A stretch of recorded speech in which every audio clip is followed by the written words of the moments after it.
Hello students, welcome back to the online class. This is the second part of the chapter circulatory system. In this part we are going to cover blood cells, erythrocytes, leukocytes, thrombocytes, blood coagulation, blood groups and Rh factor. Okay, so let's begin. First of all, blood cells.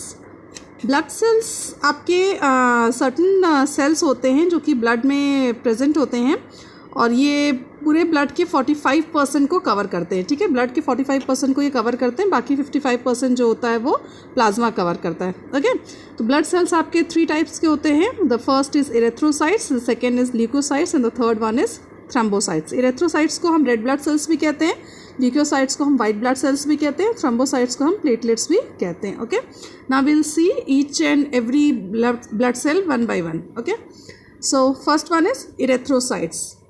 Erythrocytes are the non nucleated and mature in nature. Erythrocytes क्या होते हैं, जिन्हें हम red blood sales भी कहते हैं. ये आपके नॉन न्यूक्लिएटेड सेल्स होते हैं, यानी इनमें न्यूक्लियस नहीं प्रेजेंट होता है. ठीक है, ये ब्लड का बहुत ज़्यादा पार्ट कवर करते हैं. ब्लड में अगर 45% आपके ब्लड सेल्स हैं तो सबसे ज़्यादा इरेथ्रोसाइट्स ही पाए जाते हैं in comparison to leukocytes and thrombocytes. आपके रेड ब्लड सेल्स जो होते हैं वो ज़्यादा प्रेजेंट होते हैं. ठीक है, इनका जो रेड कलर होता है वो एक पिगमेंट के प्रेजेंस के कारण में होता है. That pigment is called as haemoglobin. ठीक है, हीमोग्लोबिन एक पिगमेंट होता है जो कि आपके ब्लड में पाया जाता है, आरबीसीज में प्रेजेंट होता है, जिसके कारण ये आरबीसीज जो होते हैं या रेड ब्लड सेल्स जो होते हैं वो रेड इन कलर होते हैं. ठीक है ना, रेड कलर के दिखते हैं. और क्योंकि ये बहुत ज़्यादा अमाउंट में ब्लड में प्रेजेंट है इसलिए आपका ब्लड भी रेड कलर में दिखता है. Okay, they are biconcave disc shaped. ये क्या होते हैं आपके, जिसका जो शेप है वो आपका बाइकॉनकेव होता है और इनका जो डायमीटर होता है वो 8 माइक्रॉन. इसकी जो डिस्क का डायमीटर है वो 8 माइक्रॉन होता है. ठीक है, they are formed in the bone marrow. ये बोन मैरो में प्रेजेंट होते हैं, बोन मैरो से ही निकल करके बनते हैं. The number of red blood sales means it's RBCs count. इसका जो रेड ब्लड सेल्स को अगर हम काउंट करेंगे तो उसे हम आरबीसी काउंट कहते हैं. ये आपका मेल्स में 4.8 मिलियन पर क्यूबिक मिलीमीटर प्रेजेंट होता है. अगर हम मेल्स की बात करें, मेल्स की बॉडी में ये 4.8 मिलियन पर क्यूबिक मिलीमीटर जो होता है वो आपका रेड ब्लड सेल्स प्रेजेंट होते हैं.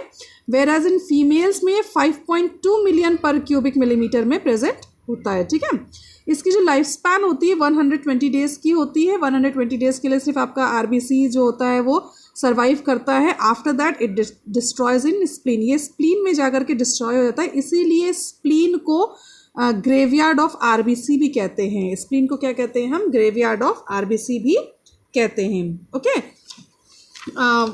आरबीसी जो होते हैं आपके बोन मैरो में डेवलप होते हैं और स्प्लीन में जाकर के डेथ हो जाती है. ठीक है, व्हेन आरबीसी काउंट इंक्रीजेस, जैसे मैंने आपको बताया कि आरबीसी को अगर हम नंबर में काउंट करें तो जितना नंबर मेल्स में अलग नंबर आता है, फीमेल्स में अलग नंबर होता है. ठीक है ना, क्योंकि फीमेल्स में ब्लड का अमाउंट जो होता है वो कम होता है इन कंपैरिजन टू मेल. ठीक है ना, पर मेल का जो जब कभी हम इसका अगर काउंट करते हैं, कभी कभी क्या होता है कि जो मैंने आपको बताया just approx number, not accurate number नहीं है.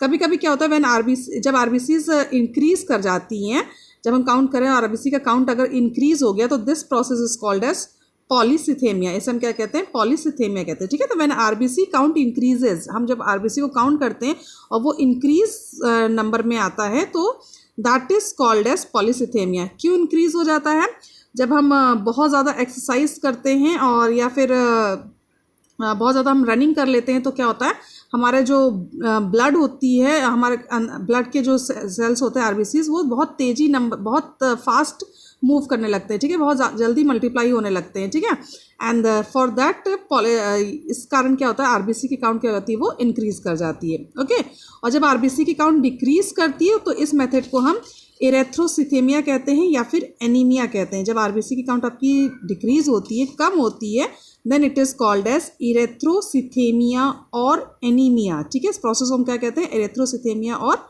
Anaemia.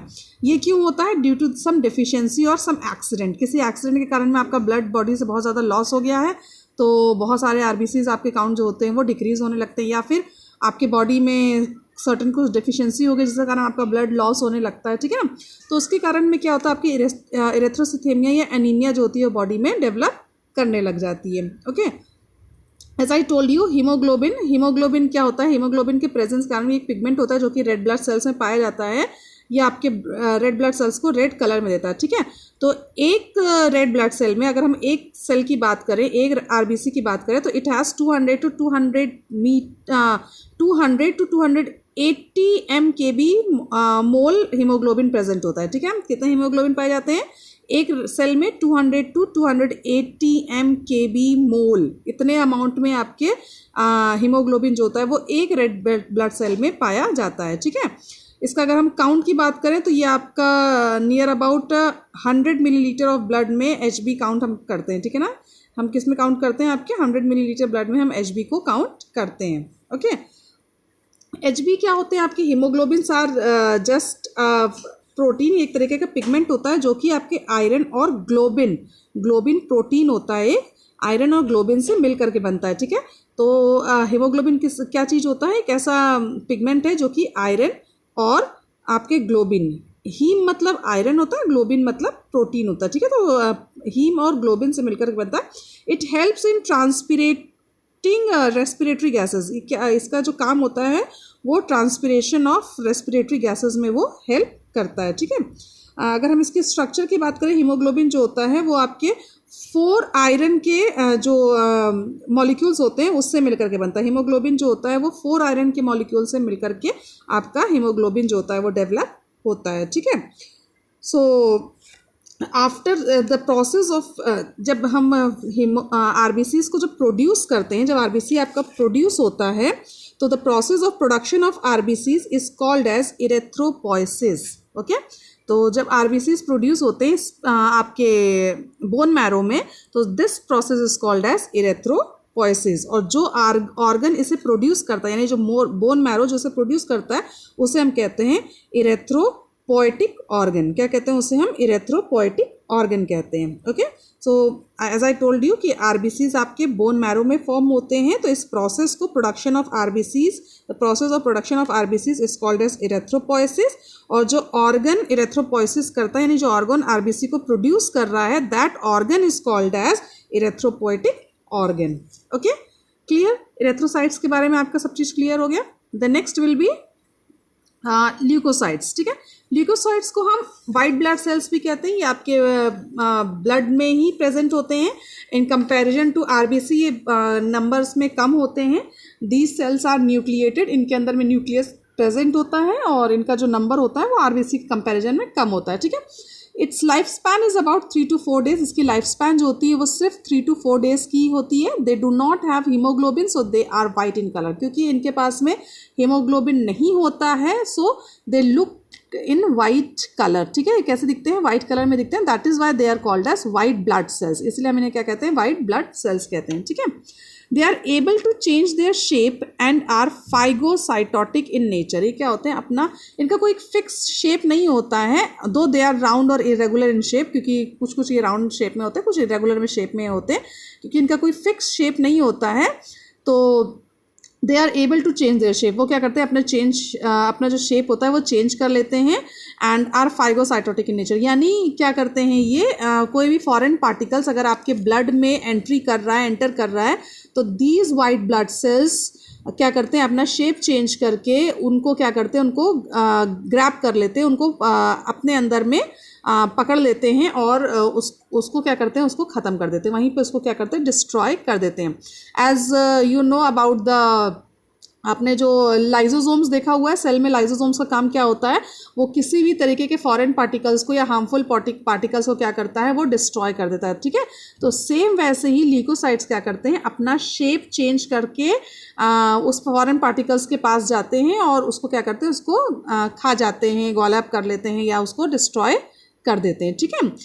Their size is about 8 to 10 micron. आपका ल्यूकोसाइट्स का जो साइज होता है वो 8 to 10 माइक्रॉन का होता है। दे आर राउंड और irregular shape, as I told you they don't have regular shape. They keep on changing their shape because they have to do the process of phagocytotic, क्योंकि उन्हें फाइगोसाइटोटिक process करना होता है, यानी फॉरेन पार्टिकल्स को destroy करना होता है। तो they keep on changing their shape, okay. तो जो आपका WBC होता है, as I told you they lives only for 3 to 4 days। ये सिर्फ 3 to 4 days के लिए रहते हैं।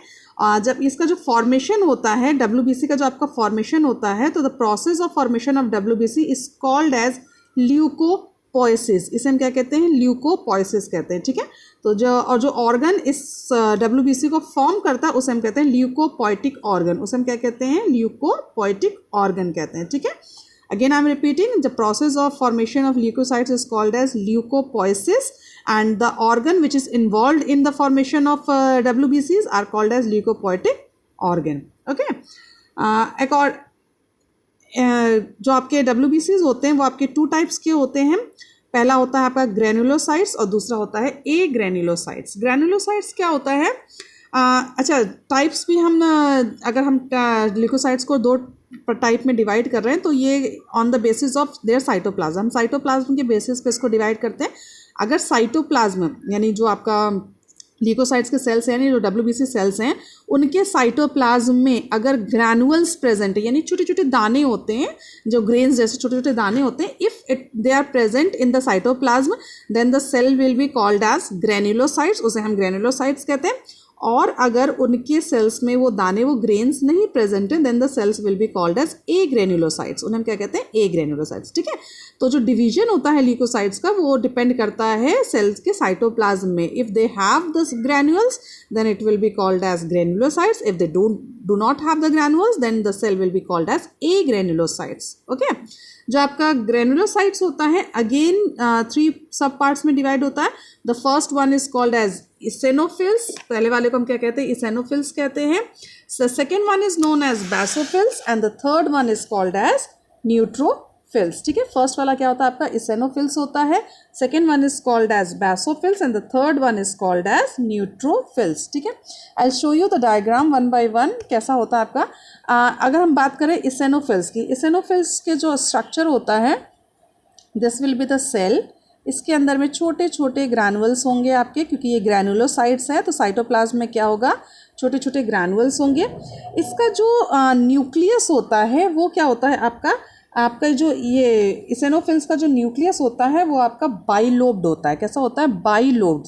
This is the C shape nucleus और इसमें ये फर्स्ट लोब होता है and this is the second lobe, ठीक है। इसमें आपके 2 लोब्स प्रेजेंट होते हैं। This is the nucleus, this is the cytoplasm, these are the granules and this is the cell body. इसे हम क्या कहते हैं? सेल बॉडी या सेल मेम्ब्रेन कह सकते हैं, ठीक है। दे आर एसिडिक स्टेन, ये क्या होते हैं? आपके एसिडिक इन नेचर होते हैं। इनमें कैसा स्टेन होता है? ये एसिडिक स्टेन होता है। दीज आर नॉन फाइगोसाइटोटिक, ये क्या होते हैं? आपके नॉन फाइगोसाइटोटिक होते हैं, यानी ये अपना जो शेप होता है वो चेंज नहीं करते हैं, यानी किसी फॉरेन पार्टिकल्स को ये डिस्ट्रॉय नहीं करते हैं, ठीक है। दे हैव बाइलोब्ड न्यूक्लियस, इनके पास में क्या होता है? बाइलोब्ड न्यूक्लियस प्रेजेंट होता है। ओके, दिस इज योर इसेनोफिल्स, इसे हम इसेनोफिल्स कहते हैं। The second one is your basophils, ठीक है। सेकेंड वन क्या होता है? बेसोफिल्स होता है। दे आर बेसिक स्टेन, ये क्या होते हैं? आपके बेसिक इन नेचर होते हैं। दीज सेल्स आर ये क्या होता है? कुछ मेथाइल ब्लू कलर में आपके प्रेजेंट होते हैं, ठीक है। They have S shaped nucleus, इनका न्यूक्लियस कैसा होता है? एस शेप्ड होता है। I will show you, this is the nucleus, this is the granules in the cytoplasm, ठीक है। इनका जो न्यूक्लियस होता है वो एस शेप्ड का होता है, ठीक है। This is the nucleus, this is the cytoplasm, these are the granules and this is the cell membrane, ठीक है। ये आपका न्यूक्लियस होगा, ये एस शेप में। बेसोफिल का न्यूक्लियस कैसा होता है? एस शेप में होता है, ठीक है। दे हेल्प इन फाइगोसाइट्स, ये क्या करते हैं? आपके फाइगोसाइट्स में हेल्प करते हैं, यानी the cells change their shape and help in phagocytotic process. Okay, the next one is neutrophils. Neutrophils जो होते हैं आपके मल्टी लोब न्यूक्लियस, इसके अंदर क्या होता है? मल्टी लोब्स न्यूक्लियस होता है, ठीक है। तो हम तीनों, आपने नोटिस किया होगा कि तीनों ग्रैनुलोसाइट्स को हम सिर्फ उनके न्यूक्लियस के अकॉर्डिंग कैरेक्टराइज करते हैं या डिवाइड करते हैं, ठीक है। इसेनोफिल्स में क्या होता है? आपका बाइलोब्ड हो गया तो इसेनोफिल्स हो गया। न्यूक्लियस अगर आपका एस शेप में तो बेसोफिल्स हो गया। अगर न्यूक्लियस आपका बाइलोब्ड है, ठीक है ना, क्या है आपका? बाइलोब्ड अगर न्यूक्लियस है तो ये क्या हो जाएगा? आपका स्ट्रक्चर जो हो जाएगा वो आपका कैसा हो जाएगा? न्यूट्रोफिल हो जाएगा, ठीक है। क्या हो जाएगा? न्यूट्रोफिल। तो इसका जो शेप होता है न्यूक्लियस का वो क्या होता है? बाइलोब होता है, यानी कई सारे लोब्स होते हैं, ठीक है ना। First lobe, second lobe, third lobe, fourth lobe, ऐसे कई सारे लोब होते हैं। इसमें आपके ग्रैनुअल्स पाए जाते हैं। So this is the nucleus, this is the cytoplasm, these are the granules and this is cell membrane. इसे हम क्या कहते हैं? सेल मेम्ब्रेन कहते हैं. ओके, ये क्या होता है आपका? They are acidic and basic stain. ये आपका कैसा होता है? एसिड और बेसिक दोनों टाइप का होता है, दोनों स्टेन्ड होता है. These are the most abundant WBCs. WBC में न्यूट्रोफिल्स जो होते हैं वो सबसे ज़्यादा पाए जाते हैं in comparison to eosinophils and basophils. ये आपके सबसे ज़्यादा प्रेजेंट होते हैं, अराउंड अबाउट 62%. यानी WBC का टोटल से 62% जो होते हैं वो सिर्फ न्यूट्रोफिल्स ही होते हैं. ठीक है, तो they also help in phagocytosis. ये क्या करते हैं? फाइगोसाइटोसिस में हेल्प करते हैं आपके. Okay, second is a granulocyte. Second क्या है आपका? ए ग्रेनुलोसाइट्स है. ए ग्रेनुलोसाइट्स जो होते हैं ऐसे सेल्स, ऐसे WBCs जिनमें ग्रैनुअल्स प्रेजेंट होते हैं. ये भी आपके 2 टाइप्स के होते हैं. The number 1 is called as monocytes. पहले को हम क्या कहते हैं? मोनोसाइट्स कहते हैं. अच्छा, ए ग्रेनुलोसाइट्स का जो न्यूक्लियस होता है वो स्फेरिकल या बीन शेप्ड का होता है. कैसा होता है न्यूक्लियस आपका? स्फेरिकल होता है या फिर बीन शेप्ड का होता है. ठीक है, ये आपका जो WBC का बहुत कम पार्ट यानी 30 to 35% इस WBC का जो पार्ट होता है ए ग्रेनुलोसाइट्स कवर करते हैं. ये आपके 2 पार्ट्स में डिवाइड होते हैं, मोनोसाइट्स एंड लिम्फोसाइट्स. ठीक है, पहला आपका मोनोसाइट्स है. मोनोसाइट्स जो होते हैं वो सबसे लार्जेस्ट WBC के टाइप्स होते हैं. यानी मोनोसाइट्स जो होते हैं वो क्या होता है? WBC का सबसे लार्जेस्ट पार्ट होता है. यानी जो WBC सेल्स होते हैं मोनोसाइट्स क्या होते हैं? शेप में बहुत बड़े होते हैं, सबसे लार्जेस्ट पार्ट होते हैं. ठीक है, इनका जो लाइफ स्पैन होता है वो सिर्फ 10 to 24 आवर्स के लिए होता है. यानी बहुत कम लाइफ स्पैन होता है और बहुत कम अमाउंट में ये पाए भी जाते हैं. WBC में ये बहुत कम अमाउंट में पाए जाते हैं और सबसे लार्जेस्ट सेल्स होते हैं ये ब्लड के. ठीक है, इनका जो साइज़ होता है वो जो न्यूक्लियस का जो साइज़ होता है वो कैसा होता है? राउंड या ओवल होता है या फिर बीन शेप्ड होता है. कैसा? राउंड, ओवल या फिर बीन शेप्ड होता है मोनोसाइट्स का जो शेप होता है उसे हम कहते हैं. ठीक है, जो आपका जो मोनोसाइट्स होते हैं they help to kill foreign particles. ये क्या करते हैं? हेल्प करते हैं किसी भी तरीके के फॉरेन पार्टिकल्स को किल करने में. सो दे आर हाईली फाइगोसाइटोटिक. ये क्या होते हैं? बहुत ही ज़्यादा फाइगोसाइटोटिक इन नेचर होते हैं. Okay, the next one is your lymphocytes. Lymphocytes क्या होते हैं? लिम्फोसाइट्स आपके बोन मैरो से डिराइव किए हुए सेल्स होते हैं जिनके सेल्स में जिनके अंदर में ग्रैनुअल्स प्रेजेंट नहीं होते हैं. ठीक है, लिम्फोसाइट्स आपके 2 टाइप्स के होते हैं, T cells and B cells. Lymphocytes भी आपके 2 टाइप्स के होते हैं. They are again divided into 2 types, T cells and B cells. ठीक है, T सेल्स जो होते हैं वो आपके जो स्टेम सेल्स जो होते हैं ना, स्टेम सेल्स जो बोन मैरो में स्टेम सेल्स होते हैं they are called as T cells. उन्हें हम क्या कहते हैं? T सेल्स कहते हैं. ठीक है, they are transported to thymus gland. ये क्या करते हैं? थाइमस ग्लैंड में ट्रांसपोर्ट होते हैं. ठीक है, the next is B cells. ये B सेल्स में स्टेम सेल्स के जो B सेल्स होते हैं वहाँ से ट्रांसपोर्ट होकर के लीवर में बोन मैरो में प्रेजेंट होते हैं. ठीक है ना, they are also called as lymphocytes. इन्हें हम क्या कहते हैं? Sorry, they are also called as B cells भी हम इन्हें कहते हैं. ठीक है, they are mature in nature. ये मैच्योर होते हैं. Okay, so these are types of lymphocytes. 2 types के होते हैं, T cells and B cells. Okay, then I hope this is clear to you. The next is thrombocytes. ठीक है, thrombocytes आपका 3rd cell का कंपोनेंट होता है जिन्हें हम प्लेटलेट्स भी कहते हैं. इन्हें हम क्या कहते हैं? प्लेटलेट्स भी कहते हैं. They are the fragments of cytoplasm. Actually they are not the cells. Thrombocytes आपके सेल्स नहीं होते हैं, they are the fragments of cytoplasm. ये क्या होते हैं? साइटोप्लाज्म के फ्रेगमेंट्स होते हैं. These are 2 to 4 micron in diameter. इनका जो डायमीटर होता है, इनका जो साइज़ होता है वो कितना होता है? 2 to 4 माइक्रॉन के ये होते हैं. ठीक है, so they are small oval shaped. ये क्या होते हैं? आपके स्मॉल ओवल शेप या स्फेरिकल शेप के होते हैं. नॉन न्यूक्लिएटेड होते हैं, डिस्क लाइक स्ट्रक्चर होता है. ठीक है, they are mostly found in mammals. ये ज़्यादातर आपके कहाँ पाए जाते हैं? मैमल्स में पाए जाते हैं. सो इन लोअर ऑर्गेनिजम्स या हायर ऑर्गेनिजम्स के अदर पार्ट्स, अदर क्लासेस में ये नहीं प्रेजेंट होते हैं. ये सिर्फ आपके मैमल्स में ही प्रेजेंट होते हैं. अगर इनका जो लाइफ स्पैन होता है वो सिर्फ 7 to 12 डेज़ के लिए होता है और ये भी जाकर के स्प्लीन में मैक्रोफेजेस के थ्रू डिस्ट्रॉय हो जाते हैं. ठीक है, तो ये कहाँ डिस्ट्रॉय होते हैं? स्प्लीन में जाकर के डिस्ट्रॉय होते हैं. That is the spleen is called as graveyard. इसे क्या कहते हैं? ग्रेवयार्ड भी कहते हैं हम स्प्लीन को. ठीक है ना, सो अगर इनके हम नंबर्स की बात करें तो अगर इसका डिक्रीज, अगर इनके नंबर्स में प्लेटलेट्स के नंबर अगर डिक्रीज होने लगते हैं तो दैट द जो डिसऑर्डर डेवलप होता है बॉडी में, दैट इज कॉल्ड एज थ्रम्बोसाइटोपिनिया। क्या कहते हैं इसे? थ्रम्बोसाइटोपिनिया कहते हैं, ठीक है। अगर इसकी नंबर्स में डिक्रीज होने लगता है तो हम इसे क्या कहते हैं? This process is called as thrombocytopenia. और अगर नंबर्स इनके इंक्रीज हो जाते हैं, प्लेटलेट्स के नंबर इंक्रीज हो जाते हैं, then the process is called as thrombocytosis. क्या कहते हैं उसे? हम थ्रम्बोसाइटोसिस कहते हैं, ठीक है। अगर नंबर्स आपके प्लेटलेट्स आपके डिक्रीज होने लगते हैं, देन ऑल्सो कुछ ना कुछ बॉडी में डिसऑर्डर्स, डिजीज़ डेवलप होने लगती हैं। It is very harmful. Platelets अगर बहुत ज़्यादा आपकी डिक्रीज होने लगती हैं, that will be very harmful. ये आपके बहुत ज़्यादा हार्मफुल होता है। इट गोज़ टू पर्टिकुलर इंसान के लिए डेथ का भी कॉज होता है, ठीक है। सो इट्स वेरी हार्मफुल जो आपका नंबर आपका डिक्रीज होने अगर लग जाता है तो, ठीक है। सो थ्रम्बोसाइट्स सबसे ज़्यादा हेल्प करते हैं ब्लड कोगुलेशन में, ठीक है, by releasing thromboplasts. The most important function of thrombocytes is that they help in blood coagulation, यानी ये ब्लड के क्लॉटिंग में बहुत इंपॉर्टेंट रोल प्ले करते हैं bye releasing thromboplastin. Thromboplastin release करते हैं थ्रम्बोसाइट्स, इसीलिए ब्लड का जो क्लॉटिंग होता है वो पॉसिबल हो पाता है। Okay, so this is all about thromboplastin. ये आपका थ्रम्बोप्लास्टिन है। The next is blood coagulation. Blood coagulation is also called as blood clotting. इसे हम क्या कहते हैं? ब्लड क्लॉटिंग भी कहते हैं, विच इज़ द मोस्ट बहुत ज़्यादा इंपॉर्टेंट पार्ट है चैप्टर का।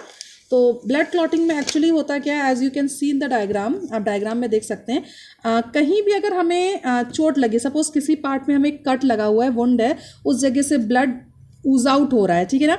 तो जो ब्लड बाहर आ रहा है, they are actually the RBC cells. वो क्या होते हैं? आपके आरबीसी सेल्स होते हैं, ठीक है। आरबीसी सेल्स के साथ में थोड़ा बहुत क्या होता है आपका प्लेटलेट्स और आपके जो WBCs होते हैं वो भी बाहर आते हैं, पर ज़्यादातर अमाउंट में क्या होता है? RBCs यानी रेड ब्लड सेल्स जो होते हैं वो बाहर आने लगते हैं। जिस जगह पे हमें कट लगा है, अगर वो वेसल पे कट लगा है, यानी जिसके अंदर में ब्लड्स आपकी फ्लो हो रही हैं, तो उसमें क्या होता है? अगर उसमें कट लगा है तो वहाँ से क्या होता है? ज़्यादातर अमाउंट में हमारा जब ब्लड वेसल डैमेज हो जाता है तो ब्लड क्या होता है? वहाँ से बाहर आने लगता है, ऊज आउट होने लगता है।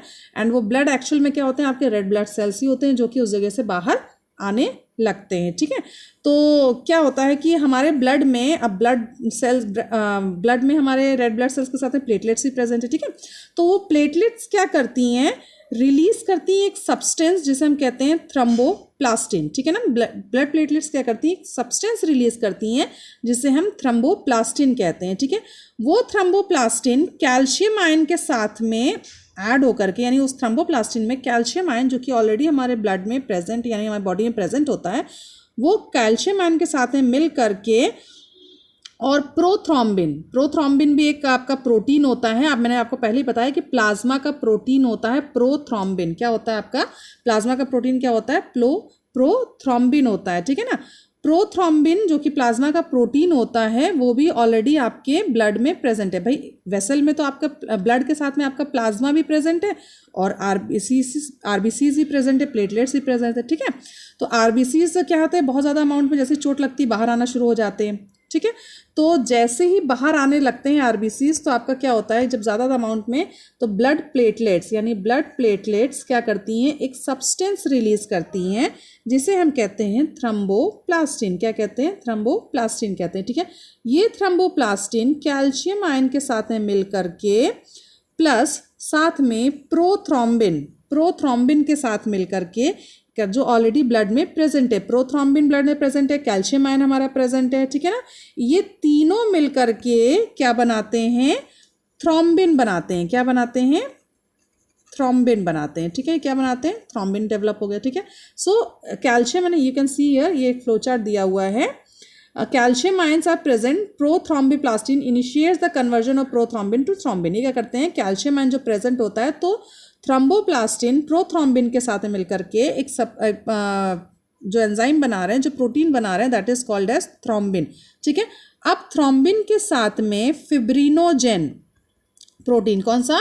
फिब्रिनोजेन प्रोटीन जो होता है, फिब्रिनोजेन भी आपका प्लाज्मा का प्रोटीन है, ठीक है। तो प्लाज्मा के प्रोटीन देखिए दो, प्रोथ्रोम्बिन और फिब्रिनोजेन। फर्स्ट वीडियो जो मैंने आपको पढ़ाई थी, मैंने आपको पढ़ाया था प्रोथ्रोम्बिन के बारे में और फिब्रिनोजेन के बारे में। ये दोनों आपके क्या थे, प्लाज्मा के प्रोटीन्स थे जो कि ब्लड में यानी प्लाज्मा के साथ में प्रेजेंट होते हैं वेसल के अंदर में, ठीक है ना, ब्लड के साथ प्रेजेंट होते हैं। तो अब थ्रोम्बिन जब हमारा बन गया तो उसके साथ में क्या होता है, फिब्रिनोजेन प्रोटीन मिल करके उसके क्या देते हैं हमें, फिब्रिन बनाते हैं। क्या बनाते हैं, फिब्रिन बनाते हैं, ठीक है। तो थ्रोम्बिन और फिब्रिनोजेन मिलकर के क्या बनाते हैं, फिब्रिन बनाते हैं, ठीक है। फिब्रिन क्या होता है, एक फिब्रिन जो होता है एक नेटवर्क बना लेता है जिस जगह पे हमारे चोट लगी है, ठीक है ना। फिब्रिन क्या होता है, ये फिब्रिन जैसे ही बाहर आने लगते हैं तो क्या होते हैं, उस जगह पे चोट पे जैसे ही पहुंचते हैं वो फिब्रिन क्या करते हैं, नेटवर्क बना लेते हैं। ये स्ट्रक्चर में कैसे होते हैं, आपके लॉन्ग स्पिंडल शेप्ड होते हैं, ऐसे लंबे लंबे स्पिंडल शेप्ड होते हैं। और ये क्या करते हैं, ये जिस जगह पे चोट लगी उस जगह पे आकर के, आप ये फिगर्स में देखिए, आप ये वाले फिगर में देखिए, ये येलो कलर के जो आपको लाइन स्ट्रक्चर्स दिख रहे हैं ना, ये पूरे के पूरे क्या हो जाते हैं, फिब्रिन होते हैं। क्या होते हैं, फिब्रिन होते हैं। ये क्या करते हैं, जिस जगह पे चोट लगी, जहाँ से आरबीसी ऊज आउट हो रहा था, ठीक है, फर्स्ट फिगर में देखिए जहाँ से आरबीसी निकल रहे थे, उसी जगह पे अब ये फिब्रिन जाकर के क्या कर लिए, एक नेटवर्क बना लिए, एक जाल जैसा बना लेते हैं, जिसपे उस जाल पे क्या होता है, आपके जो आरबीसीज के जो सेल्स होते हैं यानी रेड ब्लड सेल्स होते हैं, वो क्या करते हैं, उस आरबीसी उस जाल पे आकर के क्या हो जाते हैं, फंस जाते हैं और वो बाहर नहीं निकल पाते हैं, ठीक है। This is called as clotting, इसे हम क्या कहते हैं, क्लॉटिंग कहते हैं, ठीक है। तो fibrin forms a net to trap red blood cells. Fibrin क्या करते हैं, एक नेट बना लेते हैं रेड ब्लड सेल्स को ट्रैप करने के लिए, रोकने के लिए, पकड़ने के लिए, है ना। And the blood cells and fibrin aggregate to form a clot, और वो आपके फिब्रिन और ब्लड सेल्स जो होते हैं वो दोनों एक साथ मिलकर के क्लॉटिंग कर देते हैं। क्या कर देते हैं, ब्लड को क्लॉट कर देते हैं, यानी ब्लड जो होता है वो बाहर नहीं आ पाता है, ठीक है ना। तो नेट इतना फाइन, इतना माइन्यूट बनाते हैं फिब्रिन कि जिसके कारण में आपके जो रेड ब्लड सेल्स हैं वो उस नेट को पार नहीं कर पाते और वहीं पे उस नेट पे आकर के अटक जाते हैं। और वो हमें ऊपर से देखने में क्या लगता है कि वहाँ पे क्लॉट हो गया। आप देखे होंगे जब भी आपको चोट लगती है तो थोड़ी देर बाद आप देखते हैं कि एक क्लॉट सा जम जाता है उस जगह पे, क्लॉट डेवलप हो जाता है उस जगह पे, ठीक है। फिर वहाँ से थोड़ी देर बाद ब्लड जो होता है वो बाहर आना बंद हो जाता है, जिसे हम कहते हैं कि नॉर्मल लैंग्वेज में पपड़ी टाइप की नहीं कहते हैं, that is called as clot. उसे हम क्या कहते हैं, क्लॉट कहते हैं। Okay, so I hope this is clear to you. Blood coagulation का प्रोसेस क्या होता है, it's very simple. Blood platelets जो होती हैं ब्लड के साथ में, जैसे जहाँ से ब्लड सेल्स बाहर आते हैं वहाँ पे ब्लड प्लेटलेट्स भी प्रेजेंट होती हैं, वो थ्रोम्बोप्लास्टिन रिलीज करती हैं। थ्रोम्बोप्लास्टिन कैल्शियम आयन के साथ में मिलकर के और प्रोथ्रोम्बिन के साथ मिलकर के थ्रोम्बिन में कन्वर्ट होता है। थ्रोम्बिन जो होता है फिब्रिनोजेन के साथ में मिलकर के फिब्रिन में कन्वर्ट होता है। और फिब्रिन जो होते हैं वो लॉन्ग सिलेंड्रिकल लंबे लंबे स्ट्रक्चर्स होते हैं जो कि कट की जगह पे जाकर के एक नेटवर्क डेवलप करते हैं और उसमें सेल्स आपके क्या हो जाते हैं, सेल्स आपके जो होते हैं वो ट्रैप हो जाते हैं और फिर इसे हम क्लॉटिंग कहते हैं। Okay, I hope this is clear to you. The next is blood groups and RH factor, ठीक है। ब्लड ग्रुप या RH फैक्टर, ब्लड ग्रुप्स क्या होते हैं, ये आपके जो अगर ब्लड ग्रुप की बात करें तो ब्लड में सर्टेन जो हमारे ब्लड्स होते हैं उसमें ग्रुप्स भी डिवाइडर होते हैं। 2 such blood groupings are ABO and RH, ठीक है। 2 ब्लड ग्रुपिंग्स जो होते हैं वो आपके ABO होता है and second is called as RH, ठीक है। ABO ब्लड ग्रुप आपका क्या होता है कि सबसे ज़्यादा ABO है, हम ABO blood A blood group B blood group O, ठीक है। और RH जो होता है वो ब्लड को क्या करता है, पॉजिटिव या नेगेटिव इफेक्ट देने में हेल्प करता है। Okay, so these are the widely used blood groups all over the world. Blood group ABO was discovered by Landsteiner, ठीक है। लैंडस्टीनर ने क्या किया था, ब्लड ग्रुप ABO को डिस्कवर किया था। And blood group AB was discovered by Decastello and Sturli. Blood group AB को किसने डिस्कवर किया था, डिकास्टेला एंड स्टर्ली ने उसे डिस्कवर किया था। Okay, blood group O is called as universal donor. Blood group O को हम क्या कहते हैं, यूनिवर्सल डोनर कहते हैं। And blood group AB is called as universal recipient.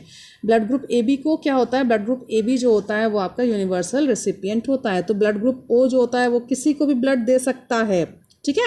And blood group AB जो होता है वो किसी से भी ब्लड ले सकता है। Okay, ABO grouping is based on presence और absence of 2 surface antigens on the RBC that is A and B. A B O grouping क्या होती है, जिसके पास भी A B O blood group होता है तो वो क्या होता है, उसके आरबीसी के सरफेस में एंटीजेंस प्रेजेंट होते हैं, और एंटीजेंस कौन से होते हैं, या तो ए होता है एंटीजन या तो एंटीजन बी प्रेजेंट होता है, ठीक है। The R H antigen is similar to one present in rhesus monkeys. अब आर एच क्या होता है, आर एच आपका सबसे पहले रीसस मंकी में देखा गया था। रीसस मंकी में कुछ साइंटिस्ट क्या कर रहे थे, वो एक्सपेरिमेंट्स कर रहे थे। वो मंकी जो थी वो रीसस कैटेगरी के थे। उन पे जब साइंटिस्ट ने उनके ऊपर में जब एक्सपेरिमेंट्स किया और जब कंक्लूजन जो निकला, उनका जो ब्लड ट्रांसफ्यूशन किया तब भी क्या हो रही थी, कुछ चीज़ें ऐसी जो उनके फेवर में नहीं आ रही थी। फिर उन्होंने देखा कि एक RH फैक्टर होता है जो कि उनके ब्लड में, उनके RBC के सेल्स के में प्रेजेंट था, ठीक है। और जो वो फैक्टर जो प्रेजेंट था उसको उन्होंने उसी रीसस मंकी के ऊपर में नाम दे दिया RH पॉजिटिव और RH नेगेटिव का उन्होंने नाम दे दिया। अगर वो फैक्टर यानी जो फैक्टर प्रेजेंट है, अगर फैक्टर प्रेजेंट है तो पर्सन जो हो जाएगा आपका पॉजिटिव हो जाएगा, RH पॉजिटिव, और अगर वो फैक्टर नहीं प्रेजेंट है that person will be called as RH negative. उसे हम क्या कहेंगे, RH नेगेटिव कहेंगे। Now I am going to show you the things for the blood groups. क्या होता है एक्चुअल में, आपके जो ब्लड ग्रुप होते हैं दे आर द एलेलिज्म। इनके पास में क्या होती हैं, ये आपके ब्लड ग्रुप्स हैज़ 3 एलेलिज्म। क्या होते हैं आपके ब्लड ग्रुप के पास में 3 एलेलिज्म्स होते हैं, ठीक है। ये 3 एलेलिज्म्स जो होते हैं वो आपके कौन कौन से होते हैं, 3 एलेलिज्म्स जो होते हैं, एलेलिज्म्स होते हैं, ठीक है ना। एलेलिज्म्स जो होते हैं वो कौन कौन से होते हैं, पहले एलेलिज्म्स यानी एलिल्स, ठीक है, इसे हम क्या कहते हैं, एलिल्स भी कहते हैं। तो ये एलिल्स जो होते हैं वो कौन कौन से होते हैं आपके, तो पहला एलिल होता है वो होता है IA। सेकेंड एलिल जो होता है वो होता है आपका सेकेंड एलिल जो होता है वो आपका होता है IA हो गया आपका IB, ठीक है। सेकेंड एलिल IB होता है, और थर्ड एलिल होता है आपका IO, ठीक है। IA और IB जो होता है वो डोमिनेंट इन नेचर होता है। कैसा होता है, डोमिनेंट इन नेचर होता है। और जो IO होता है वो रेसेसिव इन नेचर होता है, ठीक है। Now I am going to show you, अब मैं आपको दिखाने की कोशिश कर रही हूँ किस तरीके से आपके ब्लड ग्रुप्स जो होते हैं वो फॉर्म होते हैं, यानी पर्टिकुलर इंसान का ब्लड ग्रुप किस तरीके से हमें पता चलता है कि पर्टिकुलर जो आपका ह्यूमन है या पर्टिकुलर जो आपके ऑर्गेनिज्म है उसका ब्लड ग्रुप किस तरीके से हम फाइंड आउट करते हैं, that I am going to explain you, okay. तो ब्लड ग्रुप के जो एलेलिज्म होते हैं, हर जो भी कैरेक्टर होता है हमारी बॉडी में, जो भी जीन्स होते हैं उन सब के अपने अपने एलिल्स होते हैं। You have already studied in the genetics, हमने ऑलरेडी पढ़ा हुआ जेनेटिक्स में कि सभी के अपने अपने एलिल्स होते हैं। वैसे ही ब्लड ग्रुप का जो होता है, अभी हम 2 एलिल्स पढ़े हुए थे, पर ब्लड ग्रुप जो होता है वो एक्सेप्शन होता है, उसके 3 एलिल्स होते हैं। तो पहला होता है आपका IA, दूसरा एलिल होता है आपका IB, और तीसरा एलिल होता है आपका IO, ओके। IA और IB आपका डोमिनेंट इन नेचर होता है, और IO जो होता है वो रिसेसिव इन नेचर होता है। यानी आपका अगर IA IB प्रेजेंट है तो आप क्या करेगा, वो अपने आप को शो करेगा, ठीक है। तो every allele, as we know that every allele has every character has 2 alleles, but blood group has 3 alleles, ठीक है। They are responsible for the blood grouping. These alleles, ये एलिल्स ही जो होते हैं वो रिस्पॉन्सिबल होते हैं ब्लड ग्रुप के लिए। अब पॉसिबल कॉम्बिनेशंस मैं आपको दिखाती हूँ किस तरीके से हमें पता चलेगा कि पर्टिकुलर इंसान का ब्लड ग्रुप क्या है अकॉर्डिंग टू देयर एलिल्स, ठीक है। पॉसिबल कॉम्बिनेशंस क्या हो सकते हैं, पॉसिबल कॉम्बिनेशंस देखिए, अगर पर्सन का ब्लड ग्रुप यानी एलिलिज्म IA और IA है, ठीक है ना, तो ब्लड ग्रुप उसका क्या हो जाएगा, A। ब्लड ग्रुप क्या रहेगा, A रहेगा, और ये कैसे रहेंगे, होमोलॉगस। कैसे रहेंगे आपके, होमोलॉगस रहेंगे, ठीक है। अगर पर्सन का एलिलिज्म आपके बॉडी में प्रेजेंट है IA IO, ठीक है, एक IA है और एक IO है, ठीक है। तो IA IO अगर प्रेजेंट होगा तो A तो आपका डोमिनेंट हो जाएगा और O आपका रेसेसिव हो जाएगा, तो शो क्या होगा, A। तो ये भी पर्सन का ब्लड ग्रुप क्या हो जाएगा, A हो जाएगा, पर ये कैसा रहेगा, हेट्रोजाइगस टाइप का रहेगा। ब्लड ग्रुप कैसा रहेगा आपका, हेट्रोजाइगस टाइप का रहेगा, ठीक है। अगर पर्सन का ब्लड ग्रुप IB है तो ये भी आपका कैसा हो जाएगा, ब्लड ग्रुप B हो जाएगा, क्योंकि B क्या हो रहा है, डोमिनेंट है, तो वो शो करेगा, तो ब्लड ग्रुप B हो जाएगा। ये भी आपका कैसा रहेगा, आपका होमोजाइगस टाइप का ब्लड ग्रुप रहेगा। अगर पर्सन का ब्लड ग्रुप IB और IO यानी एलिल्स आपके ये 2 प्रेजेंट है, तो पर्सन किस ब्लड ग्रुप में बिलोंग करेगा, B में ब्लड बिलोंग करेगा, बट ये हेट्रोजाइगस टाइप करेगा। ठीक है। बी क्यों रहेगा? क्योंकि बी जो है आपका डोमिनेंट है और ओ जो है आपका रेसेसिव है, ठीक है। तो ओ तो आपको शो नहीं होगा, बी आपका शो होगा, पर इसका ब्लड ग्रुप कैसा रहेगा? हेट्रोजाइगस टाइप का रहेगा, ठीक है। कैसा रहेगा? हेट्रोजाइगस टाइप का रहेगा, ठीक है। और कंडीशन कैसी हो सकती है? अगर पर्सन का ब्लड ग्रुप ए यानी एलिल्स जो हैं ब्लड ग्रुप में ए और बी दोनों प्रेजेंट हैं, तो पर्सन का ब्लड ग्रुप क्या हो जाएगा? ए बी रहेगा। कैसा रहेगा? ए बी रहेगा। और दोनों के ये आपका कैसा रहेगा? कोडोमिनेंट। कैसा रहेगा? कोडोमिनेंट, यानी दोनों के दोनों का जो कैरेक्टर है वो शो हो रहा है, ठीक है ना। दोनों कैरेक्टर शो हो रहे हैं, ठीक है। अगर पर्सन का एलिल्स जो है वो आई ओ यानी दोनों आई ओ प्रेजेंट है, तो ये आपका ब्लड ग्रुप क्या हो जाएगा? अब दोनों ही ओ प्रेजेंट है तो दोनों रेसेसिव हैं, तो ये क्या हो जाएंगे? आपका ब्लड ग्रुप क्या हो जाएगा? ओ हो जाएगा। और ये कैसा रहेगा? होमो टाइप का रहेगा, होमो रेसेसिव। कैसा रहेगा? होमो रेसेसिव रहेगा, ठीक है ना। So these are the possible combinations. अगर पर्सन के पास में दो एलिल्स, इन 3 एलिल्स में से दो एलिल्स प्रेजेंट हैं, अगर पर्सन के पास में दोनों ही एलिल्स आई ए हैं, तो ब्लड ग्रुप क्या हो जाएगा? ए हो जाएगा। अगर आई ओ है तो ब्लड ग्रुप ए रहेगा पर हेट्रोजाइगस रहेगा, ठीक है। आई बी है तो बी हो जाएगा ब्लड ग्रुप, और अगर आई ओ है तो ब्लड ग्रुप बी होगा पर हेट्रोजाइगस टाइप का होगा, ठीक है। अगर आई बी दोनों हैं तो आपका ए बी हो जाएगा, यानी दोनों ब्लड ग्रुप, तो आपके जो पर्सन होगा उसका ब्लड ग्रुप क्या होगा? ए बी हो जाएगा। और आई ओ है तो ब्लड ग्रुप क्या हो जाएगा पर्सन का? ओ हो जाएगा। और होमोजाइगस टाइप का ये भी आपका रहेगा, ठीक है। तो इसका अगर हम जीनोटाइप और फिनोटाइप कैलकुलेट करें तो इसका क्या हो जाएगा? 6 जीनोटाइप्स रहेंगे और 4 फिनोटाइप्स रहेंगे, ठीक है ना। सर कैसा रहेगा? 6 जीनोटाइप्स आपके बन रहे हैं, ठीक है। कैसे बन रहे हैं? 6 जीनोटाइप्स बन रहे हैं ना भाई। 1 पॉसिबल कंडीशंस 2 3 5 4 5 6। तो जेनेटिकली क्या बन रहे हैं? जो इन 3 एलिल्स को मिला करके कितने जेनेटिकली बन रहे हैं? 6 पॉसिबल कॉम्बिनेशंस बन रहे हैं। और अगर फिजिकली देखें तो ये दोनों ए, यानी ये ए हो गया 1, ये बी हो गया 2, ये आई ए बी हो गया 3, और ये ओ हो गया 4, ठीक है। तो फिजिकली हमें सिर्फ 4 ही ब्लड ग्रुप्स मिल रहे हैं, ए बी और ओ, ठीक है। पर जेनेटिकली हमें ब्लड ग्रुप्स कितने मिल रहे हैं? 6 टाइप से कॉम्बिनेशंस मिल रहे हैं, ठीक है। तो ब्लड ग्रुप का जीनोटाइप और फिनोटाइप कितना हो जाएगा? 6:4। ये आपका क्या हो जाएगा? जीनोटाइप और फिनोटाइप इसका रेशियो हो जाएगा, ठीक है। सो this is all about blood groups, हम किस तरीके से ब्लड ग्रुप्स को पहचानते हैं, ठीक है। अब मैं स्ट्रक्चर्स के साथ में आपको समझाती हूँ किस तरीके से। I hope this is clear to you, आपका क्लियर हो गया होगा किस तरीके से है, ठीक है। अब मैं आपको स्ट्रक्चर समझा देती हूँ कि किस तरीके से स्ट्रक्चर जो होता है सरफेस में, किस तरीके से स्ट्रक्चर आपका प्रेजेंट होता है, जिसके कारण में आपका ब्लड ग्रुप ए और बी का जो एंटीजेंस होते हैं वो भी मैं आपको दिखा देती हूँ। जैसे कि अगर मैं बात करूँ ब्लड ग्रुप ए की, this is the blood group A. इसका जीनोटाइप क्या हो जाएगा? आपका जीनोटाइप जो होगा, जैसा भी मतलब चाहे होमोजाइगस हो चाहे हेट्रोजाइगस हो, भाई 2 ही कंडीशंस पॉसिबल हैं, या तो होमोजाइगस ब्लड ग्रुप ए हो सकता है तो हेट्रोजाइगस हो सकता है, ठीक है। तो इसके एलिल्स कैसे होंगे? आई ए दोनों होमोजाइगस हो सकते हैं, या फिर कैसा हो सकता है? हेट्रोजाइगस में आई ए और आई ओ हो सकता है, ठीक है। Suppose this is the RBC, ये आपका आरबीसी का सेल है, this is called as RBC, ये आपका आरबीसी का सेल है।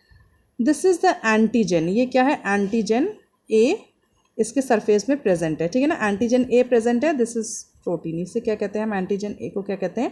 ये आपका प्रोटीन होता है जो कि आरबीसी के सरफेस में प्रेजेंट होता है, ठीक है ना। अगर आरबीसी के सरफेस में एंटीजन ए प्रेजेंट है, ठीक है, तो इनके सरफेस में क्या एंटीजन ए प्रेजेंट है, तो क्या होगा? इसके प्लाज्मा यानी इसके आसपास में जो प्लाज्मा है, इसके आसपास में जितना प्लाज्मा होगा उसमें क्या होगा? उसमें एंटीबॉडी बी प्रेजेंट होगा। ये क्या होगा? ये क्या है? आपकी एंटीबॉडी है, ठीक है ना। एंटीबॉडी है, ठीक है। अगर आरबीसी के सेल में, आरबीसी के ऊपर में, यानी पूरे, ये जरूरी नहीं कि एक ही जगह, ये पूरे सेल में, यानी पूरे सेल के सरफेस में एंटीजन ए अगर प्रेजेंट है, प्रोटीन ए प्रेजेंट है, तो उसके प्लाज्मा यानी उसके चारों तरफ में जो प्लाज्मा में है उसमें क्या प्रेजेंट होगा? एंटीबॉडी बी प्रेजेंट होगा। हम एंटीजेंस को हम कैपिटल से डिनोट करते हैं और एंटीबॉडी को हम हमेशा स्मॉल से डिनोट करते हैं, ये हमेशा ध्यान रखिएगा, ठीक है ना। टू डिफरेंशिएट करने के लिए, ठीक है।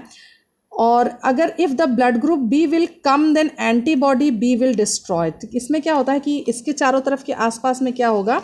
आपका भाई ब्लड ग्रुप ए है, सपोज दिस इज अब इसके पास में क्या एंटीजेंस प्रेजेंट है, ब्लड ए एंटीजेंस प्रेजेंट है, तो ये आपका क्या कहलाएगा, एंटीजन ए कहलाएगा, यानी ब्लड ग्रुप ए कहलाएगा, ये आपका ब्लड ग्रुप ए कहलाएगा। ठीक है, अब इसके चारों तरफ में कौन सी एंटीबॉडी प्रेजेंट है, एंटीबॉडी बी प्रेजेंट है। ठीक है, अब अगर इसके पास में एंटीजन बी यानी बी एंटीजन जो है, अगर हम सपोज ब्लड ग्रुप बी को क्या करेंगे, इसके पास ट्रांसफ़र करने की कोशिश करेंगे। सपोज ब्लड ग्रुप ए वाले को ब्लड चाहिए और हमने चढ़ा दिया कौन सा, ब्लड ग्रुप बी, अगर हम उसको देंगे। ठीक है, तो ब्लड ग्रुप बी क्या रहेगा, उस एंटीबॉडी के लिए क्या है, एक फॉरेन पार्टिकल है। क्या है, एक फॉरेन पार्टिकल है। ठीक है ना, वो क्या करेगा, वो जो बी एंटीबॉडी बी है उसको क्या करेगा, डिस्ट्रॉय करेगा। वो क्या करेगा, उसको तुरंत डिस्ट्रॉय कर देगा और ए तक पहुंचने के लिए वो सेल्स जो होंगे वो एक्सेप्ट नहीं करेगा बॉडी। ठीक है ना, तो इससे क्या होगा, हमारी बॉडी में जो सेल जो ब्लड चाहिए था वो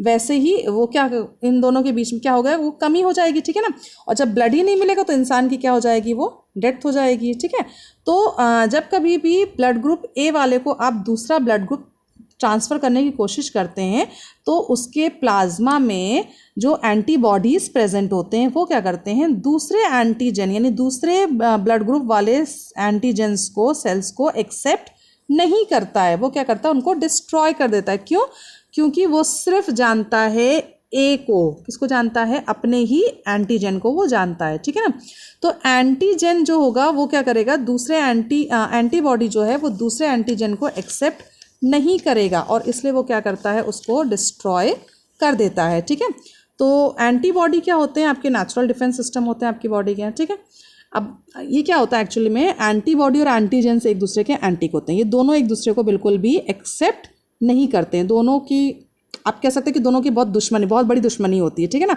तो दोनों ही अपने आप को एक्सेप्ट नहीं कर पाते हैं। ठीक है, अब क्योंकि पर्टिकुलर पर्सन के बॉडी में ब्लड ग्रुप ए है। ठीक है ना, अब होता क्या है कि जो एंटीजेंस होते हैं वो सेल्स के पूरे सरफेस में प्रेजेंट होते हैं। ठीक है ना, अब आरबीसी में सपोज मेरी बॉडी में ब्लड ग्रुप ए है, मेरा ब्लड ग्रुप ए है, तो मेरे जितने भी आरबीसी के सेल्स होंगे उनमें क्या प्रेजेंट होगा, ये ए एंटीजन ए प्रेजेंट होगा। ठीक है, क्योंकि मेरा ब्लड ग्रुप ए है तो मेरी पूरी बॉडी में एंटीजन ए प्रेजेंट होगा, जितने भी मतलब आरबीसी के सेल्स हैं उसमें एंटीजन ए प्रेजेंट होगा। पर मेरे प्लाज्मा में जो होगा, मेरे जो प्लाज्मा, अब भाई ब्लड सेल्स के साथ में प्लाज्मा भी प्रेजेंट होता है ना, तो प्लाज्मा में एक एंटीबॉडी प्रेजेंट होती है, वो क्या होगी, वो जस्ट उसके अपोजिट होगी, यानी बी एंटीबॉडी बी प्रेजेंट होगी। ठीक है, अब एंटीजन और एंटीबॉडी एक दूसरे से, क्योंकि वैसे भी एंटीक होते हैं, एक दूसरे को बिल्कुल पसंद नहीं करते हैं। ठीक है, अब मुझे सपोज ब्लड की कमी हो गई है, मुझे ब्लड चाहिए, ब्लड मुझे क्या हुआ, जिसके पास में ब्लड ग्रुप बी है उसने मुझे ब्लड देने की कोशिश की। ठीक है ना, तो हम क्या करते हैं, ब्लड का जब ट्रांसफ्यूशन करते हैं तो क्या होता है कि भाई आरबीसी के सेल्स ही तो आएंगे हमारे पास में, जब ब्लड ट्रांसफ्यूज होगा, रेड ब्लड सेल्स को जब मेरे पास में ट्रांसफ़र करेंगे तो क्या होंगे, आरबीसीज आएंगे। अब बी आरबीसी अगर बी ब्लड ग्रुप का है, वो सेल्स क्या है, बी ब्लड ग्रुप के हैं, तो उसके सेल्स, उसके पूरे क्या होंगे, उसके पास में एंटीजन बी होंगे। एंटीजन बी और एंटीबॉडी बी एक दूसरे को क्या करेंगे, बिल्कुल पसंद नहीं करेंगे, क्योंकि एंटीबॉडी एंटीजन क्या करेंगे, एक दूसरे को क्रॉस करेंगे। ठीक है, एक दूसरे के एंटीक होते हैं, तो वो क्या करेंगे, एक दूसरे को पसंद नहीं करेंगे, दोनों के बीच में लड़ाई होगी और वो क्या करेंगे, ये एंटीबॉडी क्योंकि बहुत स्ट्रांग है, वो एंटीजन बी को मार देंगे। ठीक है, अब जिसको ब्लड चाहिए था उसको तो ब्लड मिला ही नहीं बिल्कुल नहीं मिला, तो क्या हुआ, ब्लड की तो कमी वैसे ही बनी रही। ठीक है ना, और ब्लड की कमी जब बनी रही तो क्या होगा, ब्लड जब मिलेगा नहीं तो पर्टिकुलर इंसान की क्या हो जाएगी, डेथ होना पॉसिबल हो जाती है। ठीक है, सेकंड चीज़ क्या होता है कि एंटीबॉडी जब दूसरे फॉरेन पार्टिकल्स को, यानी दूसरे एंटीजन को जब आता है उसके पास में, तो क्या करते हैं, ये ब्लड को कोगुलेट कर देते हैं। क्या कर देते हैं, ब्लड को कोगुलेट कर देते हैं, यानी क्लॉटिंग कर देते हैं। ठीक है, जिसके कारण में क्या होता है, जब ब्लड क्लॉटिंग हो जाता है तो आपके ब्लड वेसल्स में कई जगह पे क्लॉटिंग होना स्टार्ट हो जाती है और इस क्लॉटिंग की वजह से पर्टिकुलर इंसान की क्या हो जाती है, वो डेथ हो जाती है। ठीक है, तो ये क्या होता है कि आप कभी भी ब्लड ग्रुप ए को दूसरे यानी ब्लड ग्रुप ए वाले इंसान को आप कभी भी ब्लड ग्रुप बी नहीं दे सकते, दूसरा ब्लड ग्रुप बी नहीं दे सकते। क्यों, क्योंकि पहली बात तो एंटीबॉडीज़ जो उसके बॉडी में प्रेजेंट है वो दूसरे ब्लड ग्रुप्स को अंदर नहीं आने देगा, क्योंकि वो क्या कर रहा है, उसको उसके रक्षा कर रहा है। क्योंकि उसके लिए दूसरा ब्लड ग्रुप उसका फॉरेन पार्टिकल है, ठीक है ना। जैसे कि आपके घर के बाहर में अगर आपने एक सपोज एक डॉग रख रखा है, तो जब तक वो डॉग आपके घर में जितने लोग हैं उनको पहचानेगा, उनको अंदर आने देगा, पर जो कोई बाहर जिसको उसने कभी नहीं पहचानता, नहीं जानता, उसके लिए क्या करेगा, उसको वो बाग करेगा, उसके ऊपर भौंकेगा और उसको अंदर नहीं आने देगा। अगर हो सकता है उसको काट भी लेगा, ठीक है, अंदर आगे तब भी आएगा तो उसको काटेगा भी, ठीक है। क्यों? क्योंकि वो उसको नहीं जानता, वो पर्टिकुलर इंसान उसके लिए एक फॉरेन पार्टिकल है। वैसे ही बॉडी में जब आपके एंटीबॉडीज़, वो उसका क्या है, वो पूरे प्लाज्मा में उसका राज है। अब उसके लिए एंटीजन बी जो है, यानी दूसरा ब्लड ग्रुप जो है, वो उसके लिए क्या है, दुश्मन है, फॉरेन पार्टिकल है, तो वो उसको बिल्कुल भी अंदर नहीं आने देगा। दोनों आपस में टकराते हैं और ब्लड की क्लॉटिंग हो जाती है, जिसके कारण में क्या होता है, इंसान की डेथ होना स्टार्ट हो जाती है। क्योंकि कई जगह पे क्या होता है, ब्लड वेसल्स में क्लॉटिंग होने लगती है और ब्लड का फ्लो जो होता है वो रुक जाता है और हार्ट तक ब्लड नहीं पहुंच पाता, जिसके कारण में आपका हार्ट जो होता है वो काम पंप करना धीरे धीरे बंद कर देता है और पर्टिकुलर ऑर्गेनिज्म की डेथ हो जाती है, ठीक है। सो this is about the blood group A. ये आपका ब्लड ग्रुप ए के बारे में था। अगर मैं ब्लड ग्रुप बी के बारे में बात करूं तो ब्लड ग्रुप बी में क्या होता है, यह बी का आरबीसी है, ब्लड ग्रुप बी का आरबीसी है। इसके जो एलिल्स होंगे वो आई बी और आई बी होंगे, या फिर आई बी या आई ओ होंगे, यही दो पॉसिबिलिटी है। इसमें क्या होगा, इसमें एंटीजेंस क्या होंगे, हम हर जगह पे इसके सरफेस में एंटीजेंस बी प्रेजेंट होंगे, ठीक है। और इसके प्लाज्मा में क्या होंगे, इसके प्लाज्मा में एंटीबॉडी ए प्रेजेंट होगा। अब ये अगर किसी का ब्लड लेगा, यानी ये अगर किसी से ब्लड लेता है, सपोज इसने ब्लड ले लिया ए से, तो क्या करेगा, ये एंटीबॉडी है और ये क्या है, एंटीजन है। ये दोनों आपस में क्या करेंगे, फाइट करेंगे और ब्लड का ट्रांसफ्यूशन पॉसिबल नहीं हो पाएगा, ठीक है। तो ब्लड ग्रुप बी में जो सरफेस में कौन सा एंटीजन प्रेजेंट होता है, बी होता है, और एंटीबॉडी जो उसके प्लाज्मा में क्या प्रेजेंट होती है, वो ए प्रेजेंट होता है।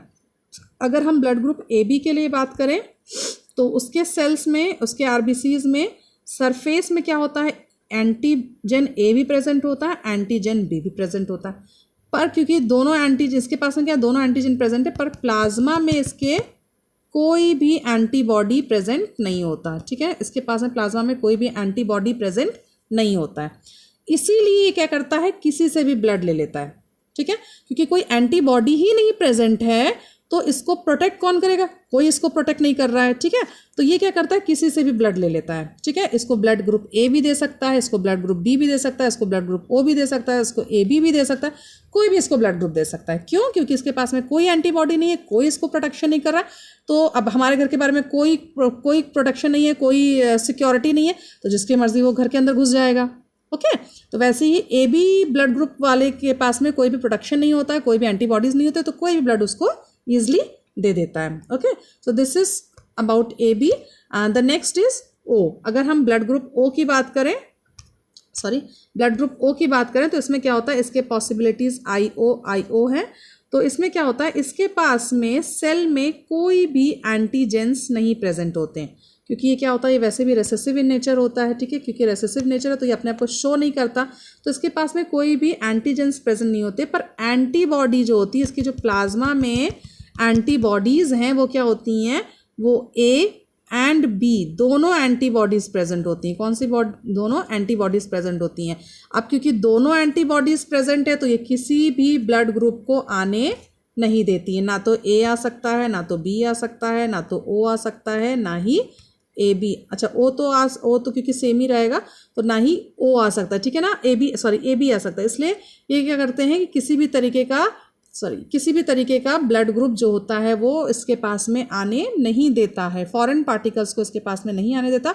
क्यों? क्योंकि इसके पास में क्या है, ए बी एंटीबॉडीज़ हैं और इसके पास में कोई भी एंटीजन नहीं प्रेजेंट होता। इसलिए ब्लड ग्रुप ओ जो होता है वो किसी से भी ब्लड नहीं ले सकता। सिर्फ किससे लेगा, वो सेम अपने ही, यानी ओ जो अगर इसके पास में ओ होगा तो ओ से लेगा, क्योंकि ओ इसके लिए फॉरेन पार्टिकल नहीं होगा, क्योंकि ये सिर्फ एंटीबॉडी ए एंटीजन को पहचानेगा और एंटीबॉडी बी एंटीजन को पहचानेगा, ठीक है। तो ये क्या करेगा, इसके लिए अपने एंटी को क्या करेगा, एंटीबॉडी एंटीजन ए को नहीं आने देगा, एंटीबॉडी बी एंटीजन बी को नहीं आने देगा, और ये दोनों मिलकर के ए बी को नहीं आने देंगे। पर ओ, क्योंकि ओ का कोई भी इनके पास में नहीं है तो ओ को ये क्या करेंगे, आने देंगे। इसलिए ओ जो होगा ब्लड ग्रुप वो ओ को एक्सेप्ट कर लेगा। ठीक है, तो एंटीबॉडी और एंटीजन एक दूसरे के एंटी होते हैं, इसलिए ब्लड ग्रुप ए में एंटीबॉडी बी जो होता है वो क्या करता है, एंटीबॉडी जो बी होता है वो ब्लड ग्रुप बी को नहीं आने देता। बी में एंटीबॉडी ए जो होता है वो ब्लड ग्रुप ए को नहीं आने देता। ठीक है, ओ में किसी भी तरीके का ब्लड ग्रुप नहीं आ सकता है, और ए बी में क्योंकि कोई भी एंटीबॉडीज नहीं प्रेजेंट होते तो सब तरीके का ब्लड ग्रुप वो एक्सेप्ट कर लेता है। Okay, so this is about blood groups, किस किस तरीके के ब्लड ग्रुप्स वो एक्सेप्ट करते हैं। अब मैं आपको आरएच फैक्टर के बारे में बताने वाली हूँ कि आरएच फैक्टर में क्या क्या चीज़ें होती हैं।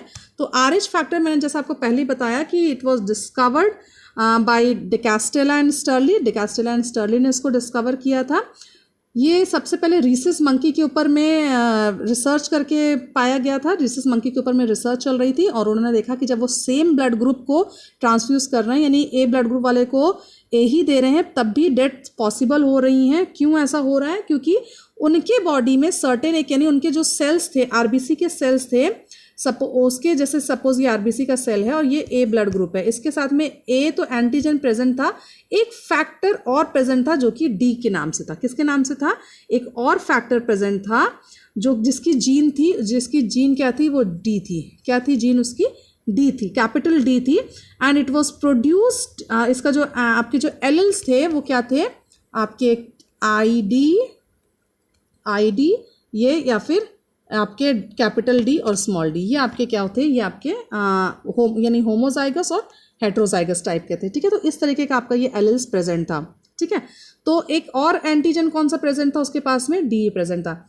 ठीक है, और अगर ये प्रेजेंट होता तो पर्टिकुलर आपका क्या कहलाता? ये RH पॉजिटिव कहलाता, और जिसके सेल्स में ये प्रेजेंट नहीं होता तो ये आपका क्या कहलाता है? ऐसे RH नेगेटिव कहलाता। ठीक है, तो ब्लड जब भी ट्रांसफ्यूज किया जाता है हमें ये पॉइंट नोट करना बहुत ज़रूरी होता है कि पर्टिकुलर इंसान आपका RH पॉजिटिव है कि RH नेगेटिव है। ठीक है, if the antigen is present on the RBC, अगर ये एंटीजन डी, यानी एंटीजन डी जो है अगर प्रेजेंट है बॉडी में, then the person will be positive. क्या हो जाएगा? वो पॉजिटिव हो जाएगा। And if it is absent the person will be RH negative. Person क्या हो जाएगा? RH नेगेटिव हो जाएगा। तो ठीक है, तो RH फैक्टर किसके थ्रू कंट्रोल किया गया था? जीन डी के थ्रू। जीन डी के थ्रू ये क्या था? RH फैक्टर जो था वो कंट्रोल किया जाता था। ठीक है, तो मैं आपको फिर से शो कर देती हूँ कि सपोज ए के लिए क्या है, अगर RH फैक्टर प्रेजेंट है ब्लड ग्रुप ए के साथ में, तो आपका क्या हो जाएगा? पर्टिकुलर इंसान का ब्लड ग्रुप क्या हो जाएगा? ए पॉजिटिव हो जाएगा। अगर RH फैक्टर प्रेजेंट नहीं है, सिर्फ ब्लड ग्रुप ए ही है, ओनली ए, कोई RH फैक्टर प्रेजेंट नहीं है, तो आपका ब्लड ग्रुप क्या हो जाएगा? ए नेगेटिव हो जाएगा। अगर RH फैक्टर बी के साथ में प्रेजेंट है तो आपका ब्लड ग्रुप क्या हो जाएगा? बी पॉजिटिव, और सिर्फ बी प्रेजेंट है तो क्या हो जाएगा? बी नेगेटिव हो जाएगा। ठीक है, अगर RH ओ के साथ प्रेजेंट है तो क्या हो जाएगा? ओ पॉजिटिव, और सिर्फ ओ है तो आपका क्या हो जाएगा? ओ नेगेटिव हो जाएगा। ठीक है, और अगर ए बी के साथ में आपका RH प्रेजेंट है तो आपका क्या हो जाएगा? ए बी पॉजिटिव, और RH नहीं प्रेजेंट है, सिर्फ ए बी है तो आपका क्या हो जाएगा?